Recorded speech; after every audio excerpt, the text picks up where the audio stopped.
Hello भाई लोग आप लोग कैसे हो भाई लोग। भाई आज कुछ कहा नहीं चाहिए तो भाई लोग देख सकते हो गाइस कितना धान देखा तो गाइस खराब हो गया है। बरसा रहा पानी सब भीग गवा देखा तो सड़ गवा है पूरा। देख सकते हो गाइस इतना नुकसान हो गया है। बताओ कि किसान करे तो क्या करे। 6 महीने पूरा मेहनत पूरा बेकार हो गया है। देख लो पूरा धान में पानी भर गया है। देख लिया जाए आप लोग पूरा देखा जाए बर्बाद हो गया है पूरा। तो बताओ जाए किसान आखिर में कितना मेहनत कर डाले पूरा।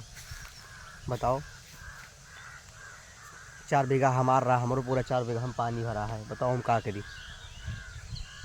अरे भगवान का बताइए भगवान का कुछ नहीं सोचे चाहिए। 6 महीना मेहनत बर्बाद के दिन पूरा। हाँ उनके का भैया कहो जे के कहा थे कि हमारे पास पैसा है हम ये है हम खरीद लेवे। अरे उनका सबके तो बतिया छोड़ो भैया।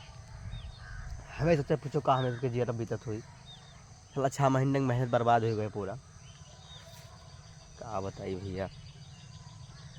तो भैया आप लोग प्लीज़ सपोर्ट करा जाए लाइक फॉलो करा जाए प्लीज़। भाई लोग देख लिया जाए पूरा धान बर्बाद हो गया है। बताओ करे तो करे का भाई।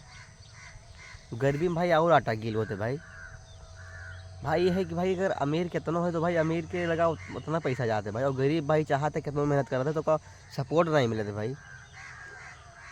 भाई का बताइए भाई अब ना ही कुछ कहा चाहिए थे। 6 महीने की मेहनत पूरा बेकार हो गया है। बताओ क्या करा जाए। सब नहीं खात्मा है अगर उन्हें बिगाड़ी नहीं तो उन्हें सही करी है। तो भाई लोग ये गुजारिश है कि आप प्लीज़ भगवान से है दुआ करो कि भाई पानी हम ना बरसे भाई लोग प्लीज़। ये हम कहा चाहिए थे भैया और कुछ नहीं। तो भैया अगर समय आप लोग के अगर ख़राब हो हमारे वजह से वीडियो देखने की वजह से तो के लिए भैया हम क्षमा मांगी थे। लेकिन भैया प्लीज़ आप लोग देख लियो ये सब गलत है कि नहीं गलत है हम लोग के साथ है। पूरा पानी भर गया है देख लिया यार।